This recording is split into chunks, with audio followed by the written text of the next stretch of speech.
What would you do if you discovered the person you married was planning to kill you, not in some distant future, but tonight, right now, while you're 8 months pregnant with his child? That's exactly what happened to me. I woke up in a freezer, temperature dropping, going into labor. My husband had drugged my tea. His mother had helped. And my baby, she was worth $10 million on the black market. But I didn't die that night, and neither did my daughter. This is our survival story. Stay until the end, the twist will blow your mind. And if you're as shocked as I was, smash that like button and subscribe for more true survival stories. They say you never really know the person you married. I learned that truth in the worst way possible. Frozen, pregnant, and left to die by the man who promised to love me forever. My name is Claire Morrison, and this is how I survived. The cold hit me first, not the gentle chill of autumn air, but the brutal, bone-deep freeze of industrial refrigeration. I woke up on a concrete floor, my pregnant belly pressed against ice-cold metal grating. My head pounded. My mouth tasted like copper and something chemical. Bitter. Wrong. I tried to move. My hands were numb, fingers stiff and unresponsive. Panic flooded through me as I realized where I was. The old meat freezer at the lake house, the one Ethan's family used for storing game during hunting season. The temperature gauge on the wall glowed red, 32 degrees Fahrenheit, and dropping. How long had I been unconscious? Minutes, hours. The baby kicked, hard, angry, alive. Thank God. Thank God. Thank God. I forced myself to sit up. Every movement sent waves of nausea through me. My vision blurred at the edges. I was 8 months pregnant. Full term was just 3 weeks away. 3 weeks until I was supposed to meet my daughter. 3 weeks until my life was supposed to begin. Not like this. Not dying in a freezer in the middle of nowhere. I crawled to the door, pounded on it with numb fists. The sound echoed dully in the small space. No one would hear. The lake house sat on 20 acres of private property. No neighbors for miles. That was why Ethan suggested we come here for the weekend. To get away from the stress of the city, to relax before the baby came. His voice came back to me now, the last thing I heard before everything went dark. I am sorry, Claire. The baby's trust fund is worth $12 million. Margaret found a buyer. You were always just a means to an end. A contraction ripped through me. Not the gentle practice contractions I had been having for weeks. This was real, sharp, urgent, my body responding to stress and cold and terror. No, no, no, no, not now, not here. I pressed my back against the freezer wall, tried to breathe through it. 4 counts in, 4 counts out, just like the birthing class taught me. But my breath came out in visible clouds. The temperature was still dropping. 28 degrees now. Another contraction. Closer this time. I thought about my daughter. The nursery I had painted pale yellow. The tiny clothes folded in the dresser. The name we had chosen together. Emma Rose Morrison. A fresh start. A beautiful future. Ethan had smiled when I suggested the name. Kissed my forehead. Told me it was perfect. All lies. Every single moment of our 3-year marriage. Every kiss. Every I love you. Every promise. All carefully constructed deception designed to get me here. To this moment. To this freezer. Because I was worth more dead than alive. The realization should have broken me. Maybe later it would. But right now, fury burned through the cold. Rage warmed me from the inside out. How dare he? How dare they both? Margaret and Ethan, mother and son, conspirators in murder. I would not die here. My daughter would not die here. We would survive this, and then I would destroy them both. But first, I had to get out. I searched the freezer with shaking hands. Empty shelves. No tools. No phone. Nothing but cold metal and the temperature gauge mocking me from the wall. 24 degrees. I screamed, pounded on the door again, threw my whole body weight against it. The lock held firm. Industrial strength. Designed to keep bears and raccoons out during the off-season. Designed to keep me in. Another contraction. Stronger. I was going into labor. Stress-induced. Early. Dangerous. I slid down the wall, wrapped my arms around my belly, around Emma, the daughter I might never meet, and then I heard it. Barking. Frantic and close. The dogs. Duke and Ranger. German shepherds who patrolled the property, guard dogs trained to protect against intruders. I screamed again, pounded. The barking grew louder, closer. They had heard me. Hope flared in my chest, a desperate, wild hope. Come on, please, please. The dogs threw themselves against the door, once, twice. I heard the old lock mechanism rattle. This freezer was decades old, original to the property. The lock was rusted, weak. 3 more impacts. 4. The metal groaned. And then, with a sound like a gunshot, the lock broke. The door swung open. Cold air rushed out. Warmer air rushed in. 50 degrees felt like a sauna after the freezer. Duke and Ranger circled me, whining, nudging me with their noses. Guard dogs doing what they were trained to do. Protect. I grabbed Duke's collar, used him to pull myself up. My legs barely held me. The contractions were 5 minutes apart now. Maybe less. I had to hide. Had to survive. Because Ethan would come looking. And when he found the empty freezer, he would hunt me down to finish what he started. 48 hours earlier, my life had been perfect. Or so I thought. Let me tell you how it all fell apart. 48 hours before the freezer, I stood in our penthouse kitchen making breakfast. Morning sun streamed through floor-to-ceiling windows overlooking downtown Chicago. Lake Michigan sparkled in the distance. Everything was perfect. Picture perfect. Instagram perfect. My husband Ethan came up behind me, wrapped his arms around my belly, kissed my neck. Good morning, beautiful. How are my girls today? Emma kicked in response. Strong and healthy, due in 3 weeks. We are perfect. I said, completely perfect. And I believed it. 3 years of marriage to a man who seemed too good to be true. Handsome, successful, attentive, an investment banker who made enough money that I could take extended maternity leave from my architecture firm without worry.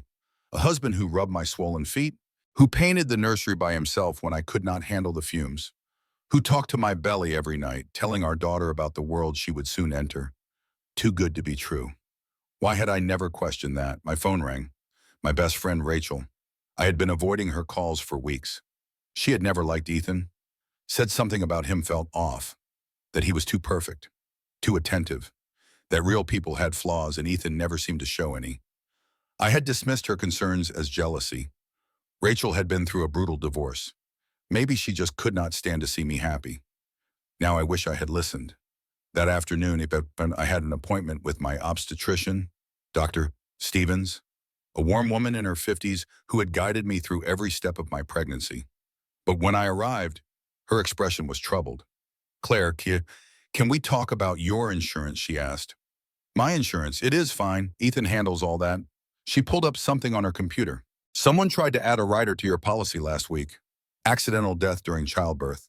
A $5 million payout. My stomach dropped. What I never requested that. It was submitted online using your information, but then withdrawn the same day. Dr. Stevens looked at me carefully. I thought you should know, in case it was some kind of identity theft. Who withdrew it, I asked. The account holder. Your husband. I drove home in a daze. There had to be an explanation. A mistake. Maybe Ethan was trying to protect us and did not want to worry me. He was always handling finances. Always protecting me from stress, always taking care of everything, always in control. The thought sent a chill through me despite the warm September day. When I got home, Ethan was in his office. The door was closed. I could hear him on the phone. His voice was low. Careful, the way he sounded when he was making a business deal he did not want me to know about. I stood outside the door, listening. Heart pounding. Timeline moved up. He said, she is due in 3 weeks. We need to finalize everything before then. A pause, then, no, she does not suspect anything. Claire trusts me completely. This will work. It has to. My hand went to my belly. Protective. Terrified. Who was he talking to? What timeline? What had to work? I backed away from the door, quiet as possible. Went to the bedroom, locked the door, sat on the edge of the bed and tried to breathe. Maybe I was being paranoid. Pregnancy hormones, anxiety about becoming a mother. Dr. Stevens had said some women experience heightened anxiety in the 3rd trimester, But I had learned to trust my instincts. And every instinct I had was screaming that something was very, very wrong. I called Rachel. She answered on the first ring. Claire, are you okay? You sound upset. I need to ask you something. And I need you to be honest with me. Always. Do you really think something is wrong with Ethan? Or are you just being protective? Rachel was quiet for a long moment. Claire, I have thought he was wrong from the beginning. The way he pursued you. It was too calculated, too perfect, like he was playing a role. And in the last few months, I have seen him around the city with a woman, an older woman. Not romantic, but intense, like they are partners in something. What woman I do not know, 50s, maybe, expensive clothes, blonde. She looks like money. My mother-in-law, Margaret Morrison, Ethan's mother. That evening, I told Ethan I needed to run to the store. Instead, I drove to a private investigation firm downtown. I sat across from a woman named Sarah Brooks, mid-40s, sharp eyes, former police detective turned private investigator. I told her everything, the insurance writer, the phone call, Rachel's suspicions, my own growing fear. Sarah listened without judgment. Then she said something that changed everything. Claire, I need you to be very careful. If your husband is planning something, confronting him directly could be dangerous. Let me investigate first. Quietly, give me a week. I do not have a week. I am due in 3 weeks. Then I will work fast. That night, Ethan suggested we go to the lake house for the weekend to relax before the baby comes. Just the two of us. Some quiet time together. Every alarm bell in my head went off, but I smiled and said yes, because I needed to know, needed to understand what he was planning, and because Sarah Brooks had already agreed to follow us, to watch, to document everything. I had no idea I was walking into a trap. No idea that by Sunday night I would be fighting for my life. Friday morning, we packed for the lake house. Ethan was cheerful, whistling while he loaded our bags into my car. The silver SUV I had bought when I found out I was pregnant. Safe, reliable, perfect for a growing family. You sure you want to drive? Ethan asked.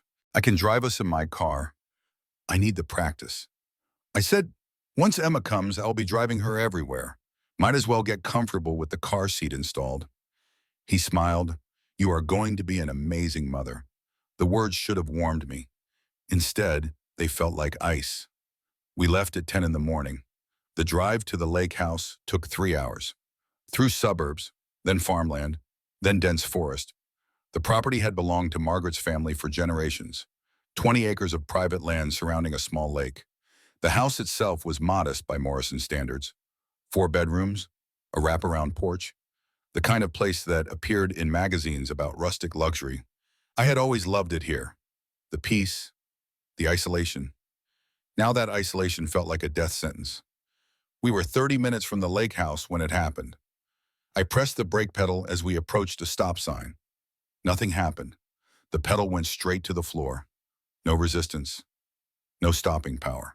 Ethan, I said, my voice was remarkably calm. The brakes are not working. What?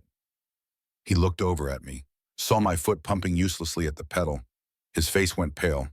Claire, use the emergency brake. I pulled the emergency brake lever. The car shuddered but slowed. We were on a country road, thankfully empty. I managed to bring the car to a stop on the shoulder. My hands shook on the steering wheel. Emma kicked frantically inside me, sensing my fear. That was close. Ethan said. He pulled out his phone. I will call a tow truck. We should call the police. I said, the police, for car trouble. Someone cut my brake lines. Ethan laughed. Claire, that is crazy. Why would anyone do that? It is just a mechanical failure. These things happen. But I had seen his face when the brakes failed. Just for a second before the concern and fear replaced it, I had seen satisfaction. Like everything was going according to plan. Until I survived. A tow truck came. The driver, a man in his 60s named Joe, put my car on the flatbed. I watched him examine the undercarriage. Watched his expression shift from routine to concerned. Ma'am, he said quietly, your brake lines did not fail. They were cut. Recently, I can see fresh tool marks. Are you sure? Ethan asked. He had walked over, stood too close to me. His hand on my lower back felt like a threat. Positive, Joe said. You folks should file a police report. This was deliberate. Probably kids, Ethan said smoothly. Vandalism. We will handle it. But Joe looked at me, really looked at me, saw something in my expression that made him pull out his phone. I took a photo of the damage. He said, in case you need it, for insurance or whatever. He handed me a business card. If you need anything, ma'am, give me a call. I pocketed the card. Felt like he had just handed me a lifeline. Ethan called Margaret to pick us up. She arrived 45 minutes later in her black Mercedes. She embraced me, asked if I was all right, said all the right concerned things, but her eyes were cold, calculating. You should be more careful. Claire, she said, driving in your condition, anything could happen. It was not my fault, I said. Someone cut my brake lines. Margaret exchanged a look with Ethan, just a flicker, but I saw it. They had planned this together. Mother and son, a team. How often does that happen, I wondered. The person you marry and the person who raised them, working together to destroy you. It felt like being trapped in a nightmare, a conspiracy with no way out. Because who would believe me? Ethan was respected, successful.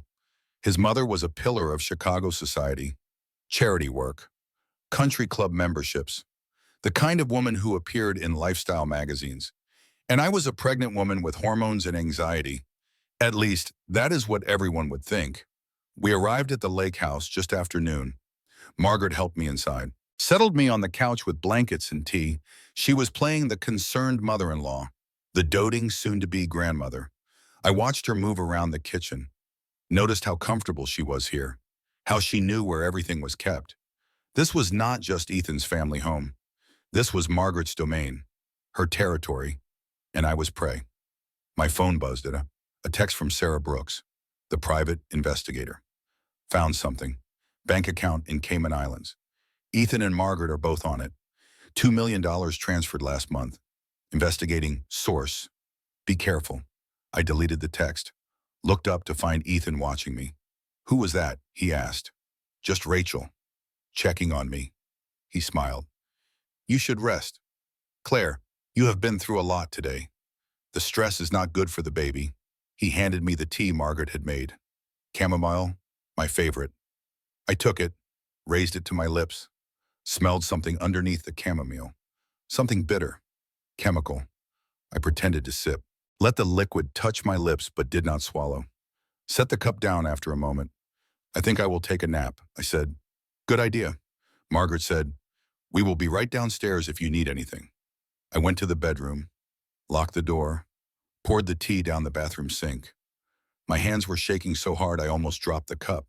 They had tried to kill me. Twice now. The brakes, the tea, and we were miles from help. No neighbors, no witnesses. I had to get out, had to escape. But how? They had my car keys. Margaret had driven us here, and I was 8 months pregnant. I could not exactly run through the forest. I looked out the bedroom window. The sun was already setting. Darkness came early this far north. In a few hours, it would be pitch black. The perfect time to finish what they started. I had to stay awake, had to stay alert, had to survive until morning when I could find a way to escape. But I was so tired. The stress, the fear, the baby pressing on every organ. My eyes kept drifting closed despite the terror. Just for a minute, I told myself, I will just rest for a minute. When I woke up, I was in the freezer. Let me back up for a moment. Before the freezer, before the lake house, back to when I first hired Sarah Brooks. The thing about being in danger is that you do not always recognize it. Not at first, because the person trying to hurt you is someone you love, someone you trust, someone who knows exactly how to manipulate your doubts into silence. Sarah Brooks did not have that problem. She saw the patterns immediately. She called me Thursday afternoon, the day before the lake house trip. Her voice was urgent. Claire, you see, we need to meet. Now, I found something. We met at a coffee shop downtown. Sarah brought a laptop and 3 file folders stuffed with papers. She did not waste time with pleasantries. Your husband has been planning this for 18 months, maybe longer. Planning what's your murder. She laid out the evidence. Bank statements showing Ethan had opened an account in the Cayman Islands 2 years ago, right after we got married. Regular deposits, small at first, then larger. The most recent deposit was $2 million. The source was listed as consulting fees from a company that did not exist. Margaret Morrison is on the account too. Sarah said, joint signatory. They have been moving money together for months. Why would Ethan need to hide money from me? We have a prenup. He gets nothing if we divorce. Sarah pulled out another folder. Because he does not want a divorce. He wants you dead. Look at this. Life insurance policies, multiple policies on my life. Total payout of $15 million. I had signed one when we got married. A reasonable $2 million policy. Standard for people in our income bracket. But there were 5 more policies I had never seen. Never signed. Each with my forged signature. Sarah had already confirmed with a handwriting expert. The signatures were fake, but they would hold up to casual inspection, especially if the person filing the claim was a grieving widower. There is more, Sarah said. She pulled up something on her laptop. I tracked Margaret's movements over the last 3 months. She has been meeting with a man named Vincent Cross. He is a private adoption broker, the kind who operates in gray areas. Legal enough to avoid serious scrutiny, illegal enough to traffic babies to wealthy buyers who do not want to wait through traditional channels. My hand went to my belly. They want to steal Emma. Not steal, sell. Vincent Cross specializes in placing newborns with wealthy international buyers. No questions asked. No background checks. Cash transactions. Your baby would disappear, and you would be dead, unable to report anything. But why we have money? Ethan has money. Why go through all of this? Because you have more, Sarah said gently. Your mother's trust fund, the one that activates when Emma is born, $30 million. If you die before the baby is 1 year old, everything goes to your surviving spouse. After that, Emma inherits with Ethan as trustee, but if both of you die during childbirth, the money goes to Ethan as your widower. All of it, $30 million, plus the $15 million from insurance, plus $5 million from selling Emma, $50 million total. I thought I might be sick. The coffee shop spun around me. Do you ever wonder how we let people get so close? How we trust so completely that we miss the monster standing right in front of us? Ethan had spent 3 years learning everything about me, my fears, my dreams, my weaknesses, all so he could exploit them at the perfect moment. What do? I asked. We go to the police. Right now. With all of this, she pulled out her phone, started to dial, then stopped. Her expression changed, hardened. What? I asked. The detective I was planning to call, James Cooper. I just got a tip that he is on Margaret Morrison's payroll. She has been paying him $50,000 a year for the last decade. For protection, for information, for looking the other way, so we find another cop. Someone clean. Sarah was quiet for a long moment. Claire, in my experience, when someone has enough money to buy one detective, they have enough money to buy several. We need evidence that is so overwhelming that no amount of corruption can bury it. And we need witnesses. Lots of them. She looked at me seriously. You need to wear a wire this weekend. Record everything, every conversation, every threat. Get them on tape. Then we take it to the FBI. Federal jurisdiction. Harder to corrupt. I will be alone with them. At the lake house. If they find the wire. I know. Sarah reached across the table. Took my hand. I will be there, following at a distance. Watching the house. If anything happens, I will call for help. You will not be alone. That was the plan. Sarah would follow us, park a mile away, monitor the wire remotely, record everything, be ready to call authorities if needed. But the plan fell apart the moment my brake lines were cut. Sarah told me later what happened. She had been following us, staying back far enough that Ethan would not notice. But when my car broke down, she had to drive past. Could not stop without revealing herself. So she kept going, circled back, got to the lake house an hour behind us. By then, Ethan had already drugged my tea, already carried me to the freezer, already locked me inside. Sarah watched the house from the woods, saw lights go on and off, heard nothing unusual. The wire had stopped transmitting, either damaged or out of range. She assumed I was inside, safe. sleeping off the stress of the day. She had no idea I was dying in a freezer 50 yards away. Not until she heard the dogs barking. Not until she saw me stumble out of the barn, hypothermic and in labor, with Duke and Ranger flanking me like guards. But I am getting ahead of myself again. Let me tell you what happened in the hours between the freezer and freedom, because that is where I learned something about myself. Something I never knew until that moment when death was certain and survival seemed impossible. I learned that I was stronger than anyone ever expected, including me. When I woke up in the freezer, my first thought was not about Ethan. It was about Emma, my daughter, the child I had been growing and protecting for 8 months, the little girl who kicked and rolled and hiccuped inside me, the future I had imagined, the life I had planned, all of it ending here, in the cold, in the dark. No, the word came from somewhere deep, somewhere primal, the same place that makes a mother lift a car off her trapped child, the same force that lets people survive impossible things. No, I will not die here. My daughter will not die here. The dogs had broken the lock. The door hung open for Ormtone. Warmer air flowed in. 50 degrees felt tropical after the sub-freezing temperature inside, but I was already hypothermic, shaking so hard my teeth chattered. My fingers were numb, toes burning with the return of blood flow. Another contraction, stronger than the last. My body was going into labor. Stress response. Survival mechanism. The baby needed out. Now, I used Duke's collar to pull myself up. My legs barely held. I leaned against the freezer wall, tried to think, tried to plan. Ethan would come looking soon. He would expect to find me dead, or close to it. When he found the freezer empty, he would search.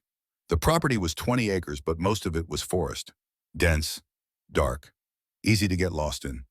But first, I needed to get warm, needed to stop the labor, needed to survive the next few hours until dawn, when I could escape. The barn, it was close. 50 yards from the freezer, old but solid. Hay bales for insulation. Farm equipment I could use to defend myself. A place to hide until help arrived. If help arrived. Sarah was out there somewhere, watching, recording. But she did not know I was in danger. Not yet. The wire had stopped working. She probably thought I was inside the house, safe, asleep. I had to survive on my own. Duke and the Ranger led me to the barn. They seemed to understand I was in trouble. Guard dogs doing their job, protecting the property, protecting me. Even though I was not their owner, even though I had no right to their loyalty. But animals know things humans miss. They sense danger, sense death. These dogs had been trained to protect the Morrison property. And right now, I was part of that property. Pregnant, vulnerable, in need of defending. Inside the barn, I collapsed onto a pile of hay, found old horse blankets in a storage chest, wrapped myself in them. The warmth was painful. My fingers and toes burned as blood returned, but the shaking began to slow. My core temperature started to rise. The contractions continued, 5 minutes apart, then 4. I was in active labor, early labor, the dangerous kind that happened at 35 weeks when the baby was not quite ready, when complications could mean death for both of us. I cannot have her here. Not in a barn, not with no medical help, not while Ethan is hunting me. But my body did not care about timing, did not care about danger or convenience. Emma was coming, tonight, whether I was ready or not.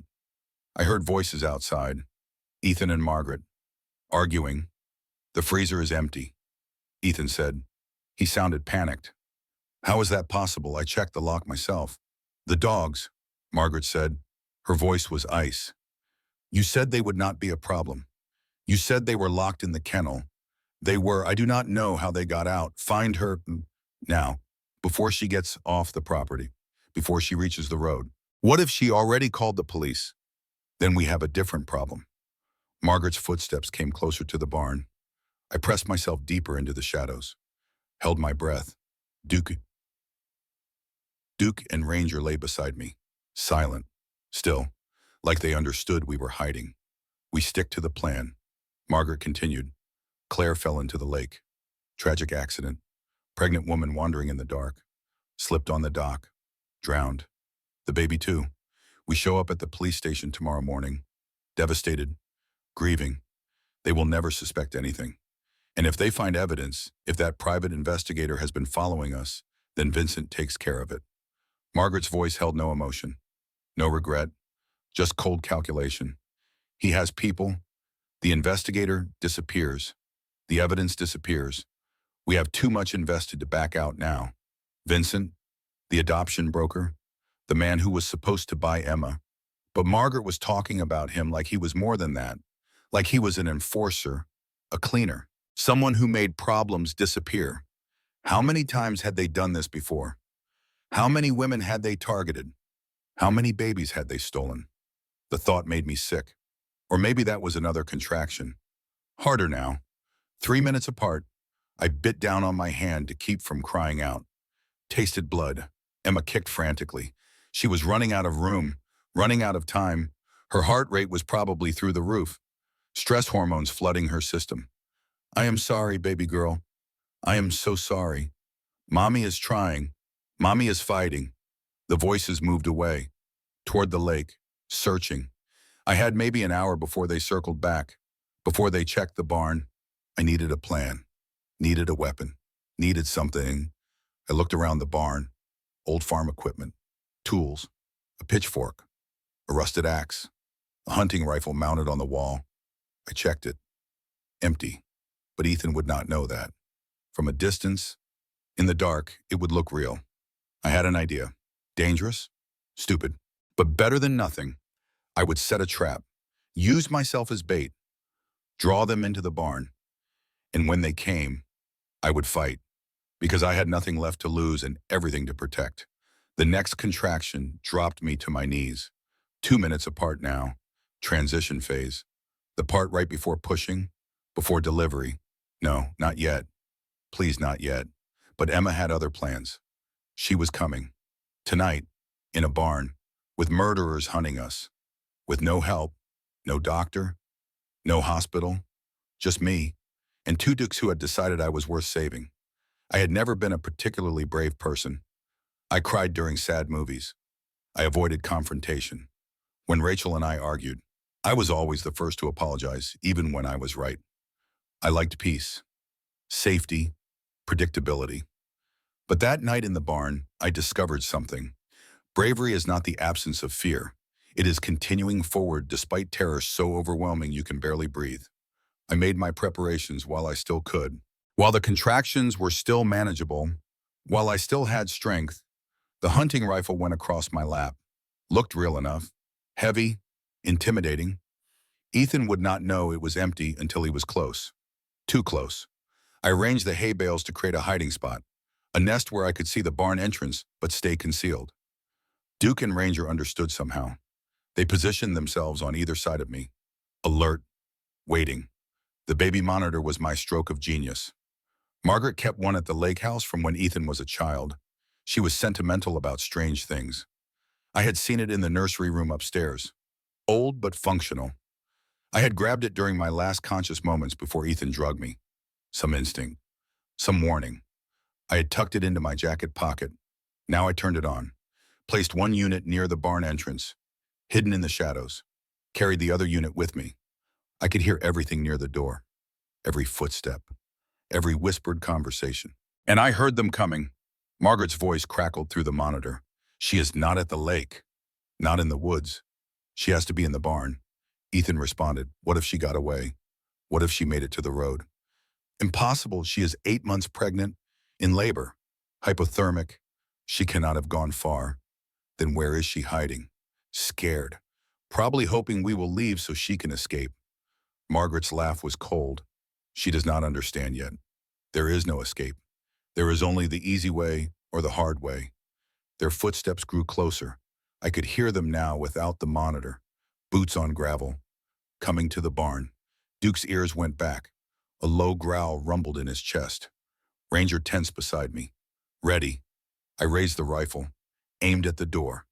My hands shook, but my voice was steady when I shouted, I have a gun. I will shoot if you come in here.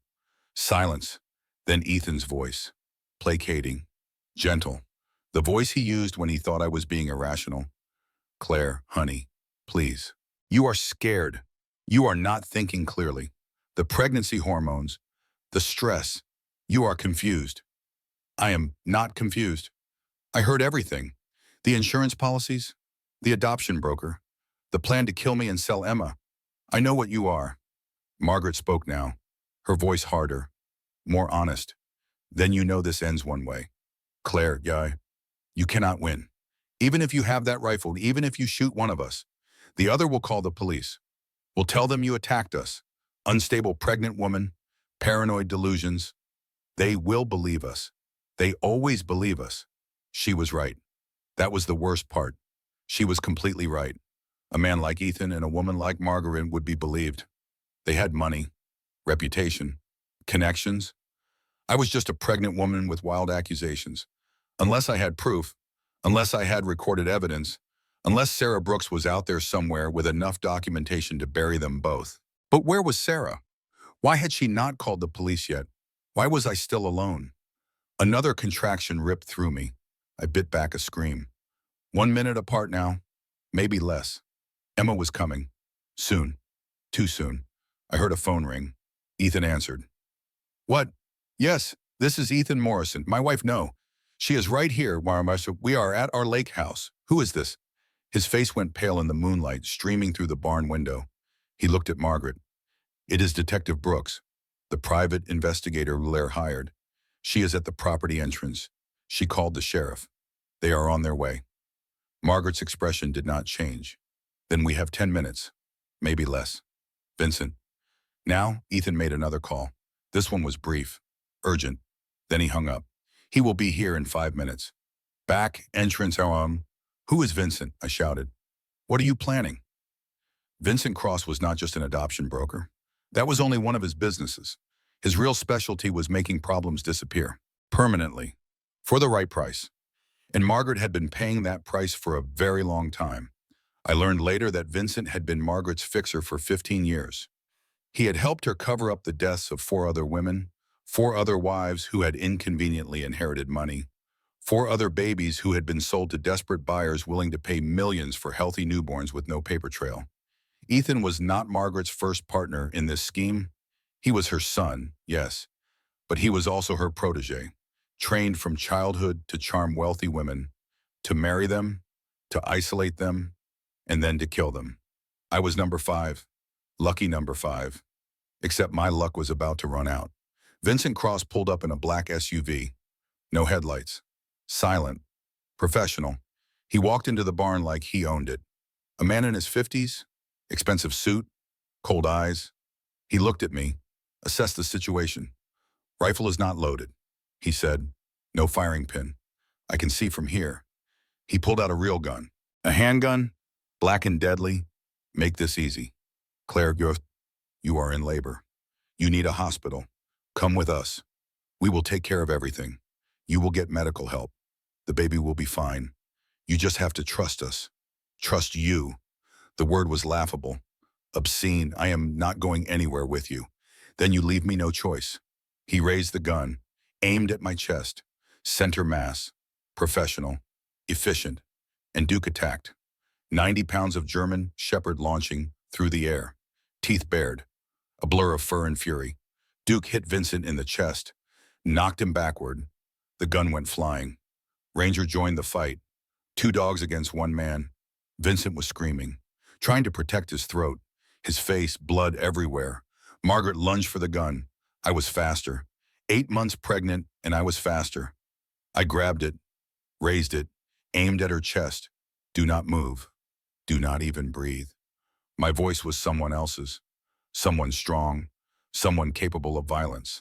Someone who would do anything to protect her child. Ethan ran, just turned and ran. Left his mother. Left Vincent. Saved himself. Sirens in the distance. Getting closer. Sarah had called the cavalry. Help was coming, but Emma would not wait. Another contraction. The biggest yet. A wall of pressure. An unstoppable force. My body was pushing whether I wanted it to or not. I am having the baby, I gasped. Right now, she is coming. Margaret looked at me. For the first time, I saw something like fear in her eyes. Not fear of me, fear of consequences. fear of being caught, fear of everything unraveling. The sheriff will be here in 3 minutes. I said, Yitahu, you have a choice. Help me deliver this baby, or explain to them why I am bleeding to death in a barn with a gunshot wound. Either way, you lose. But at least one way, you might avoid a murder charge. Margaret's jaw clenched. Then she moved toward me, knelt down. Her hands were surprisingly gentle as she helped me lower to the ground. I have delivered babies before, she said quietly. I was a nurse. Before I married money. Then do your job. And in the strangest moment of my life, my mother-in-law, who had just tried to kill me, delivered my daughter. Emma Rose Morrison was born at 11:42 p.m. on a Saturday night in a barn in northern Wisconsin. She came out screaming, healthy, perfect, alive. Duke licked her face. Ranger whined, as if even the dogs knew this was a miracle. Margaret clamped the cord with baling twine, cut it with a knife she sterilized with a lighter, wrapped Emma in my jacket, handed her to me. Our eyes met for just a second, and I saw something I never expected. Regret, not for trying to kill me, but for what she had become, for the choices that had led her here. Then the moment passed. The sheriff burst through the barn door, guns drawn, lights blazing, and my nightmare finally ended. The ambulance ride to the hospital was a blur of lights and sound and pain. Emma was whisked away to the NICU. 35 weeks was early enough to require monitoring. Her lungs needed checking. Her temperature regulated. She was alive but not out of danger. I was treated for hypothermia, exhaustion, trauma. The doctors said it was a miracle I had not lost the baby. That delivering in a barn, in those conditions, should have resulted in complications, infection, hemorrhaging, death. But Emma and I were fighters, survivors, stubborn enough to refuse death when it came calling. My father arrived at dawn. Frank Bennett. I had not seen him in 5 years. We had fought about Ethan before the wedding. Frank said Ethan reminded him of the con artist he had arrested during his years as a police detective. Too smooth, too perfect, too good at saying exactly what people wanted to hear. I had accused Frank of being unable to let me grow up, of seeing danger where none existed, of trying to control my life. We had not spoken since. Now he stood in my hospital room doorway, gray hair, lined face, eyes red from crying. Claire Bear, he said, using the nickname from childhood. I am so sorry. I should have tried harder. Should have made you listen. I reached for him. Dad, you were right. About everything. He held my hand, squeezed tight. You survived. That is all that matters. You and Emma, you survived. The police came next. Sheriff Tom Williams and Detective Sarah Brooks. Sarah looked exhausted, guilty, traumatized. I should have gotten there faster, she said. Should have known something was wrong when the wire stopped working. Should have called for help immediately instead of waiting. You saved us, I told her. You called the sheriff. You got there in time. Barely, she whispered. Sheriff Williams took my statement, all of it, the insurance policies, the drug tea, the freezer, the barn. Margaret delivering Emma while Vincent lay bleeding on the floor. Margaret and Vincent were arrested at the scene. He said Ethan was picked up 3 miles down the road, trying to hitchhike. He had no explanation for why he was covered in blood or why he left his pregnant wife in a barn. What about Detective Cooper, the corrupt cop on Margaret's payroll, already in custody? Once Sarah provided evidence of the bribes, the FBI got involved. They are investigating how deep the corruption goes. What happens now? Now we build the case. With your testimony and Sarah's evidence, we have enough to charge all 3 of them with conspiracy to commit murder, human trafficking, fraud, and about a dozen other crimes. Margaret and Ethan are looking at life without parole. Vincent will probably take a deal and testify against them. I should have felt relief, victory, justice. But all I felt was exhaustion and fear, because Emma was in the NICU fighting for every breath, and I was stuck in a hospital bed unable to hold her. Can I see my daughter? I asked. The doctor says yes, in a few hours. Once you are stable, those few hours felt like years. I slept fitfully. Nightmares of freezers and guns and Ethan's face as he drugged my tea. I woke up screaming twice. Nurses came running, gave me sedatives I refused. I needed to be alert, awake, ready to protect Emma if danger came again. Because part of me still did not believe it was over. Still expected Ethan to appear in the doorway. Still felt like I was waiting for the next attack. Frank stayed with me, held my hand, told me about his life over the last 5 years, the fishing trips, the retirement, the house he had bought in Montana, far from Chicago, far from the life I had built with Ethan. Come stay with me, he said, when you are released, you and Emma, just for a while, until you figure out what comes next. I do not know what comes next. I admitted. You survive. You heal. You raise your daughter. That is enough. At 4 in the afternoon, they wheeled me to the NICU. Emma was in an incubator, tiny, perfect, breathing on her own. The doctor said she was doing better than expected. That 35-weekers usually struggled more. But not Emma. She was a fighter, like her mother. I reached through the incubator ports, touched her hand. She gripped my finger. Her whole fist wrapped around one of my fingers. The strongest grip in the world. Hi, baby girl. Mommy is here. You are safe. We are both safe. The nurse smiled. She is beautiful. You did an amazing job. I did not do anything. She did all the work. You survived to bring her here. That is everything. My best friend Rachel arrived that evening. She burst into my hospital room with flowers and tears and apologies. I should have tried harder to warn you. She sobbed. Should have pushed back when you defended him. Should have done something. You did everything you could, home. I was the one who would not listen. I wanted the fairy tale too much to see the nightmare. We held each other. Two women who had survived terrible men, who had learned that love is not always gentle, that trust can be weaponized, that the person you marry might be a stranger wearing a familiar face. The police are saying Margaret did this before. Rachel said that there were other women, other babies, 4 others, over 15 years. I looked at my hands, imagined them covered in blood, the blood of women I never met, women who died because no one stopped Margaret and Ethan in time. If I had listened to you, if I had investigated sooner, maybe I could have saved them. You cannot think like that. You did not know. No one knew but Demandi Ivan. But I should have. The red flags were there. I just did not want to see them. That night, Sheriff Williams returned. His expression was grim. Claire, I need to tell you something. Margaret posted bail this afternoon. What? How is that possible? She tried to kill me. Her lawyer argued she was not a flight risk, that she was cooperative at the scene, that she actually helped deliver your baby. The judge set bail at $2 million. She paid it in cash. Panic flooded through me. She is out there right now. She is required to wear an ankle monitor, cannot leave Cook County, cannot come within 500 feet of you or Emma. If she violates the terms, she goes back to jail. But she is out there, free, planning her next move. Sheriff Williams looked uncomfortable. We have officers watching her and watching you. You are safe here, I promise. But I was not safe. That was the lie everyone kept telling me, the comforting fiction. Because Margaret Morrison was not someone who gave up.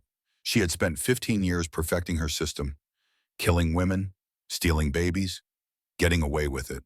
And I was the loose end, the witness who could destroy everything. She would come for me. I knew it, felt it in my bones. This was not over, not even close. I called Sarah Brooks. She answered immediately. Claire, are you okay? Margaret is out on bail. I know. I am already looking into who paid it. Following the money trail, I need to leave. Take Emma and disappear. Go somewhere she cannot find us. The FBI would not recommend that. You need to stay put. Let law enforcement do their job. Sarah, you and I both know how this works. Margaret has money, connections. She bought Detective Cooper. Who else has she bought? How deep does the corruption go? Sarah was quiet. Then, you are right. Meet me tomorrow morning. Early. I have an idea. But tomorrow morning never came. Because that night at 2 a.m., alarm started blaring in the NICU. Had stopped breathing. Her oxygen levels plummeted. Nurses swarmed the incubator. I ran, still wearing a hospital gown, barefoot, dragging an IV pole. Frank and security guards chasing after me. "What happened?" I screamed. "What is wrong with my baby?" The doctor was grim. "We do not know yet. Her vitals were fine. Then suddenly they were not. We are running tests now." But I already knew. Some instinct, some terrible certainty. Check her IV. Check everything connected to her. The doctor paused, looked at me, then at Emma's IV line. His face went pale. There is something in the IV fluid. Something that should not be there. Emma Rose Morrison had been poisoned. In a hospital. Under police protection. By someone who had access. Who knew what they were doing. Who wanted to finish what they started. And I knew exactly who. The hospital went into lockdown. Every entrance sealed. Every visitor questioned. Security footage reviewed. But it was too late. Whoever had poisoned Emma's IV was already gone. Emma fought for her life in the NICU.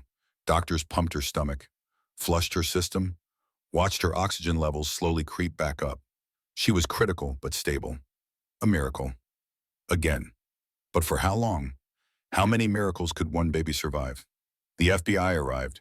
Special Agent Jennifer Hayes, mid-40s, no nonsense. She pulled me into a private room. "Claire, Chafavo, we have a problem. Margaret Morrison cut off her ankle monitor 3 hours ago. She is in the wind, and we have reason to believe she is still in the hospital." "What? How is that possible? This place is on lockdown."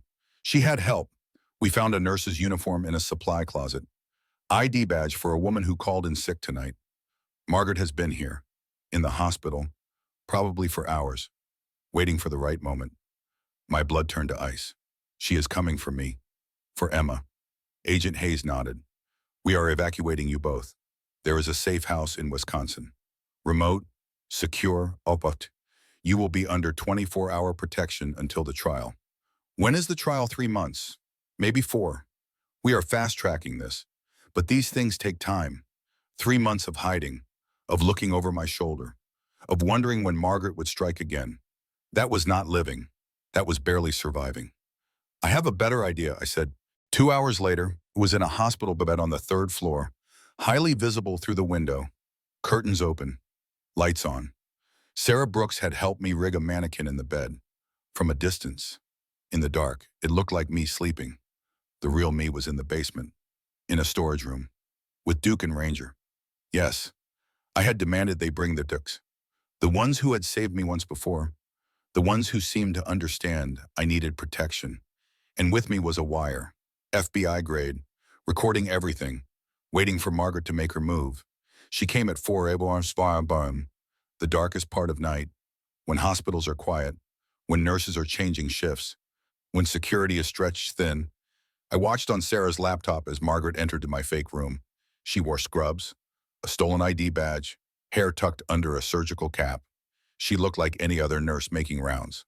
She approached the bed, pulled a shirt out of a syringe, the same method she had used on Emma, poison disguised as medicine, a technique she had perfected over 15 years. She injected it into the IV line of the mannequin. Waited. Nothing happened. Of course, because it was not me. Margaret frowned, pulled back the blankets, saw the mannequin. Her face twisted with rage. "Clever girl," she whispered. Then she turned, looked directly at the camera hidden in the smoke detector, smiled. "You think you have won. Claire, you think this is over. I have been doing this for 15 years. I am not going to stop now. Not for you, not for anyone." She walked out of the room, but not toward the exit, toward the NICU, toward Emma. FBI agents moved to intercept. But Margaret was fast, desperate. She had a gun now. Must have had it hidden somewhere. She fired twice. Agents went down. Then she was in the NICU, surrounded by premature babies. Alarms blaring, nurses screaming, parents panicking, and Margaret headed straight for Emma's incubator. I did not think, did not plan, just ran up 3 flights of stairs, barefoot, still recovering from childbirth, but faster than I had ever moved in my life, because that was my daughter, my Emma, and no one was going to touch her. I burst into the NICU just as Margaret reached the incubator. She had Emma in her arms, tiny, fragile, still connected to monitors that beeped frantically. "Put her down," I said. My voice was steady, cold, the voice of a mother who would kill to protect her child. Margaret laughed. Or what? You will shoot me. You do not have a gun. Claire, what? You do not have anything. You are just a victim. Just another dead woman waiting to happen. You are right. I do not have a gun. Duke and Ranger appeared at my sides. 90 pounds each. Teeth bared. Eyes locked on Margaret. But I have them. And they remember what you did. They remember the barn, the blood, the screaming. Dogs do not forget. Margaret's hands trembled. She looked at Emma, then at me, then at the dogs. This was supposed to be easy. She said, her voice cracked. You were supposed to be easy. Just another stupid woman who wanted a fairy tale, who ignored every warning sign, who believed love conquered all. I was that woman, but I am not anymore. What are you now? A mother, and mothers do not lose. I whistled. A sharp command. Duke and Ranger lunged. Not to attack, just to intimidate, to force Margaret back, away from Emma. She stumbled. The gun went off, wild, hitting nothing. FBI agents swarmed in, tackled her, pinned her to the ground, and I took Emma from her arms, held my daughter close, felt her heartbeat against mine. Both of us alive, both of us safe. Finally safe, Margaret was screaming as they dragged her away, cursing, threatening, promising this was not over. But her words meant nothing. She was done, finished. All the money and connections in the world could not save her. Oh. Aunt Hayes approached me. Are you okay? I looked down at Emma, then at the agents, the nurses, the chaos around me. I am now. The rest happened quickly. Vincent Cross made a deal with the FBI, testified about everything. 15 years of murder, baby trafficking, corruption. Margaret had killed 4 women and attempted to kill a 5th. Me. Each victim had been wealthy, pregnant, isolated, perfect targets. Ethan tried to claim he was a victim too, that his mother manipulated him, that he did not know about the murders. But Sarah Brooks had evidence, recorded conversations, financial records showing Ethan profited from every death. He was not a victim. He was a willing participant. The trial lasted 6 weeks. I testified for 3 days, told every detail, showed every scar, physical and emotional. The jury deliberated for 4 hours. Guilty, on all counts, for both of them. Margaret Morrison was sentenced to life without parole. Ethan Morrison got the same. Detective James Cooper got 20 years for corruption and obstruction of justice. Justice was served. Finally, it's completely bad. But justice does not erase trauma, does not undo the damage, does not make the nightmare stop. That took time, therapy, distance, and the love of people who chose me, who stood by me, who refused to let me disappear into grief and fear. The full scope of Margaret's operation came out during the trial. What I had survived was not random. It was the culmination of 15 years of carefully planned crimes. Sarah Brooks presented the evidence. 4 previous victims, 4 women who had died under suspicious circumstances, all ruled accidents or complications from childbirth, all married to men Margaret had introduced them to, all leaving behind significant inheritances and newborn babies that disappeared into private adoption channels. The first victim was named Jennifer Walsh. She died 12 years ago, fell down the stairs at 8 months pregnant. Her baby survived, was adopted by a wealthy couple in Dubai. They paid $2 million for a healthy American newborn with no questions asked. Jennifer's husband was a man named David Pierce. He collected the life insurance money, disappeared to the Cayman Islands, was never heard from again. Sarah tracked him down, found him living under an alias. He had a new wife, a new identity, and he was terrified when FBI agents showed up at his door. David testified that Margaret Morrison had recruited him, promised him money and a fresh start if he helped her, told him Jennifer was going to leave him anyway, that this way, everyone won, he got money, the baby got a good home, and Jennifer would not have to suffer through a divorce. David claimed he did not know Margaret planned to kill Jennifer, that he thought they were just going to fake Jennifer's death and disappear with the baby. But when Jennifer actually died, he realized what he had been part of, and he ran. He had been running for 12 years, living with guilt and fear and the knowledge that he was a monster. The other 3 victims had similar stories. Margaret found vulnerable men, promised them money, gave them detailed plans, and when the women died, the men took the money and disappeared. leaving no witnesses, no loose ends, except Margaret kept records, detailed records, of every transaction, every death, every baby sold. She kept them as insurance, in case her partners ever turned on her, in case she needed leverage. But those records became evidence, proof of systematic murder and human trafficking, proof that destroyed any chance of claiming the deaths were accidents. The FBI also uncovered the extent of Margaret's corruption network. Detective James Cooper was not the only cop on her payroll. There were 6 others, judges, lawyers, even a coroner who ruled every death exactly how Margaret wanted. The entire system had been compromised. For 15 years, Margaret Morrison had operated with impunity because she owned the people who were supposed to stop her. But Sarah Brooks was an outsider, a private investigator with no ties to Chicago law enforcement. She could not be bought or intimidated, and when she brought the evidence to the FBI instead of local police, the wall of corruption came crashing down. Watching Sarah testify was powerful. She was calm, professional, devastating. Every question answered with facts, every accusation backed by evidence. There was no room for doubt, no space for the defense to create reasonable uncertainty. Ethan's lawyer tried to paint him as a victim of his mother's manipulation, said he was raised in an abusive household, that Margaret controlled every aspect of his life, that he was terrified of her. But then the prosecution showed text messages between Ethan and Margaret, messages where they joked about previous victims, where they planned my death with casual efficiency, where Ethan suggested refinements to the process, better drugs, cleaner methods, more convincing accidents. He was not a victim. He was an enthusiastic partner. My father Frank testified about finding me in the barn, about seeing Emma for the first time, about the dog standing guard over us both. His testimony was emotional, raw. The jury cried. So did I. Rachel testified about her suspicions, about trying to warn me, about feeling helpless as she watched me walk into danger.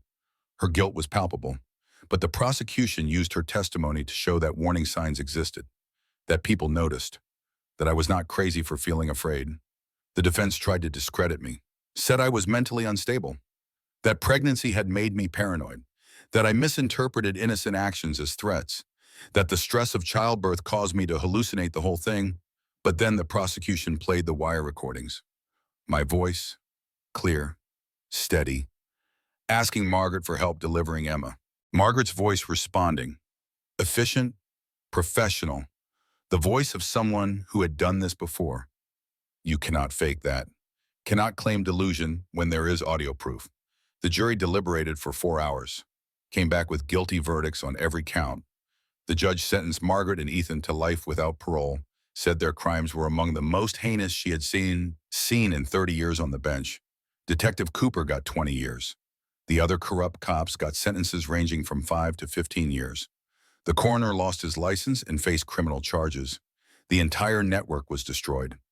Every person who helped Margaret, every person who looked the other way, every person who profited from the deaths of innocent women, justice was served, completely, totally. But it did not feel like victory. It felt like survival, like standing in the ruins of my life and trying to figure out how to rebuild. Emma is 5 years old now, healthy, happy, brilliant. She has my eyes and my stubbornness. She loves dogs and dinosaurs and asking why about everything. She has no memory of the night she was born, no memory of the cold or the danger or the woman who tried to kill us both. That is a gift, one I work hard to preserve. We live in Montana now, near my father, in a small town where everyone knows our story, but no one talks about it, where Emma can go to school and play with friends and just be a kid. No reporters, no photographers, no constant reminders of the nightmare we survived. The house is small but ours, paid for with the settlement money from suing Ethan's estate. $30 million, the inheritance that almost got me killed. I donated most of it, kept enough for Emma's future, and to start my foundation, the Claire Morrison Foundation for Domestic Violence Survivors. We help women escape dangerous situations, provide legal aid, safe housing, therapy, job training, everything I wish I had known about before I married Ethan. Sarah Brooks runs the foundation with me. She left private investigation after the trial, said she had seen enough darkness, wanted to focus on helping instead of hunting. We make a good team, two survivors using our trauma to prevent others from experiencing the same. Rachel visits often. She moved to Montana too, opened a coffee shop in town, said she needed a fresh start as much as I did. We have coffee every Tuesday, talk about normal things, books, weather, Emma's latest obsession with bugs. The friendship we almost lost is stronger now, built on honesty and forgiveness and the shared knowledge that we both made mistakes. We both learned, we both grew. Duke and Ranger live with us.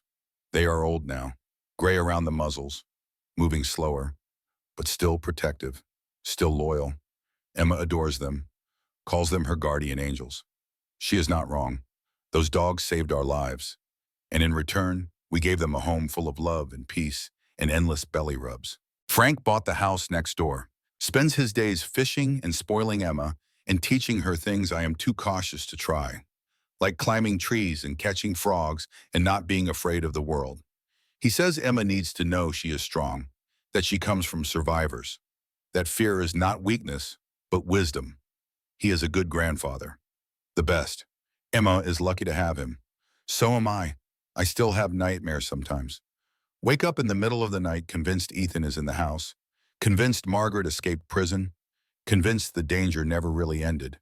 But then I hear Emma breathing in the next room, feel Duke's weight at the foot of my bed, see moonlight streaming through windows of a house that is mine, safe, secure, real. And I remember, it is over. They are in prison. I am free. We are both free. Last month, I spoke at a conference for domestic violence survivors, told my story, all of it, the red flags I ignored, the instincts I dismissed, the price I almost paid for wanting to believe in fairy tales. A woman approached me afterward, young, pregnant, scared. She said her husband was pressuring her to sign life insurance documents, that something felt wrong but she could not explain why, that everyone told her she was being paranoid, that pregnancy hormones were making her irrational. I looked at her and saw myself 5 years ago, before the freezer, before the barn, before I learned that love can be a weapon, that marriage can be a trap, that the person who promises to protect you might be the one you need protection from. I told her to trust her instincts, to run if she needed to put her safety and her baby's safety above everything else, above love, above marriage, above what other people thought. I gave her Sarah's card, told her the foundation would help, no questions asked, just support, just safety, just a chance to survive. She cried, hugged me, said no one had believed her until now, said she had started to think she was crazy, that maybe her husband was right, that maybe she was just being paranoid. But paranoia keeps you alive sometimes. Suspicion saves you. Trusting your gut when everyone says you are wrong is not weakness. It is the strongest thing you can do. That is what I tell survivors now. When I speak at conferences, when I write articles, when I meet with women who are where I was, trapped, scared, wondering if they are imagining things. You are not imagining it. You are not crazy. You are not overreacting. If something feels wrong, trust that feeling. Trust it more than you trust the person who is making you doubt yourself. Because gaslighting is insidious. It makes you question your own reality, makes you think you are the problem, makes you stay in danger because leaving seems like admitting failure. But leaving is not failure. Surviving is success. Getting out is winning. Even if you leave with nothing but your life and your child, even if you have to start over completely, even if people judge you or question you or say you should have tried harder to make it work, your life is worth more than their opinions. Emma does not know the full story yet. She knows her father was a bad man who hurt people. She knows her grandmother Morrison is in prison. She knows the dogs saved us. But she does not know the details, does not know how close we came to dying, does not know about the freezer or the poison or the barn.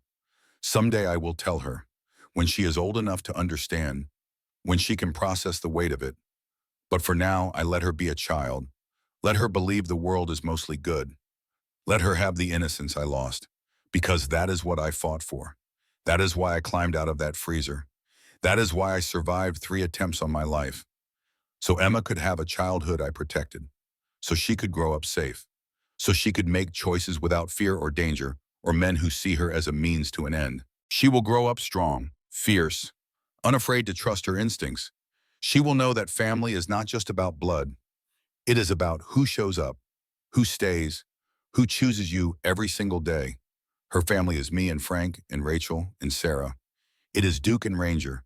It is the community we built, the survivors we help, the women who share their stories and find strength in knowing they are not alone. That is a real family, the kind that does not hurt you, the kind that catches you when you fall, the kind that fights beside you instead of against you. Today is Emma's 5th birthday. We are having a party. Small, just the people who matter. Cake and balloons and the chaos of children playing. Emma is wearing a dinosaur costume, roaring at anyone who gets too close to her presence, making everyone laugh. Frank is manning the grill. Rachel is organizing games. Sarah is taking photos. Duke and Ranger are watching from the porch, supervising, protecting, always protecting. And I am here, alive, free, happy. 5 years ago, I thought my life was over. Thought I would die in that freezer.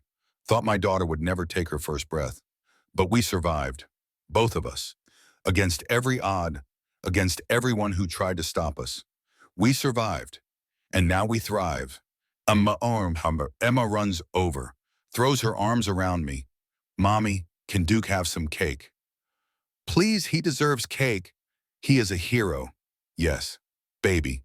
Heroes definitely get cake. She grins, missing 2 front teeth, dinosaur tail dragging behind her. Perfect, beautiful, alive. I love you, Mommy. I love you too. Emma rose, more than anything in the world. She runs off, back to her friends, back to the chaos and joy of being 5 years old. And I watch her, this miracle child, this survivor, this little girl who was born in a barn and grew up to be fearless. Sarah joins me, hands me a cup of coffee. You okay? I am. Really. For the first time in a long time, I am okay. You did it. Claire, you survived. You built this. You helped so many women. You should be proud. I am unproud, but mostly I'm grateful. Grateful for the dogs that broke a lock, for the father who came when I called, for the friend who never stopped believing me, for the investigator who could not be bought, for all the people who chose me, who chose us. Survival is not something you do alone. It is a team effort, a community lifting you up when you cannot stand, believing you when everyone else says you are crazy, fighting beside you when the world feels too big and too dangerous and too overwhelming. I had that team. Emma and I both had that team, and that made all the difference. The sun sets over the mountains, golden light spilling across our small town, our safe place, our home. I watch Emma play, listen to her laugh, feel the warmth of family and friends around me, and I think about the woman I was 5 years ago, the woman who believed love meant never questioning, who thought trust meant ignoring red flags, who wanted the fairy tale so desperately she walked straight into a nightmare. I wish I could go back and tell her, warn her, save her from everything she was about to endure. But I cannot. No one can change the past. We can only learn from it, grow from it, use it to become stronger, wiser, more capable of protecting ourselves and the people we love. So instead, I tell other women, women who are where I was, women who need to hear that they are not crazy, that their fear is valid, that survival is possible, that on the other side of nightmare is a life worth living, a life full of people who love you for real, who choose you without conditions, who show up even when it is hard, especially when it is hard. That is the message. That is the story. That is what I survived to share. You are stronger than you know. You are worth fighting for. And you do not have to fight alone. We are here, all of us, survivors, warriors. Women who climbed out of our own freezers and built lives we are proud of. We are waiting to catch you, to believe you, to fight beside you. You just have to take the first step. Trust your instincts, choose yourself, and run. Run as fast and as far as you need to, towards safety, toward freedom, toward the life you deserve, the life where you make the rules, where you choose who gets close, where you never have to doubt your own reality ever again. Emma blows out her candles, makes a wish. I wonder what she wished for. More dinosaurs, probably Pemamon, or maybe for Duke to live forever, or for cake for breakfast. Whatever it was, I hope it comes true. Because my daughter deserves every good thing this world has to offer, and I will spend the rest of my life making sure she gets them. That is what mothers do. We fight, we protect, we survive, not just for ourselves, but for them, for the daughters who need to see what strength looks like, what survival looks like, what refusing to give up looks like. I am Claire Morrison. I survived an attempted murder. I delivered my baby in a barn. I took down a serial killer, and I built a life worth living. This is my story. And if you need to hear it, if you are scared or trapped or wondering if you will survive, then listen closely. You will, you absolutely will. I promise, because you are stronger than you think, braver than you know, and worthy of a life without fear. A life where you make the choices, where you control the narrative, where you decide who deserves your trust and your love and your presence. That life is waiting. You just have to be brave enough to reach for it.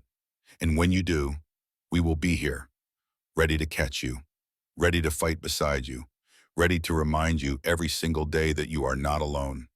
You never have to be alone again. Welcome to the other side. Welcome to survival. Welcome home.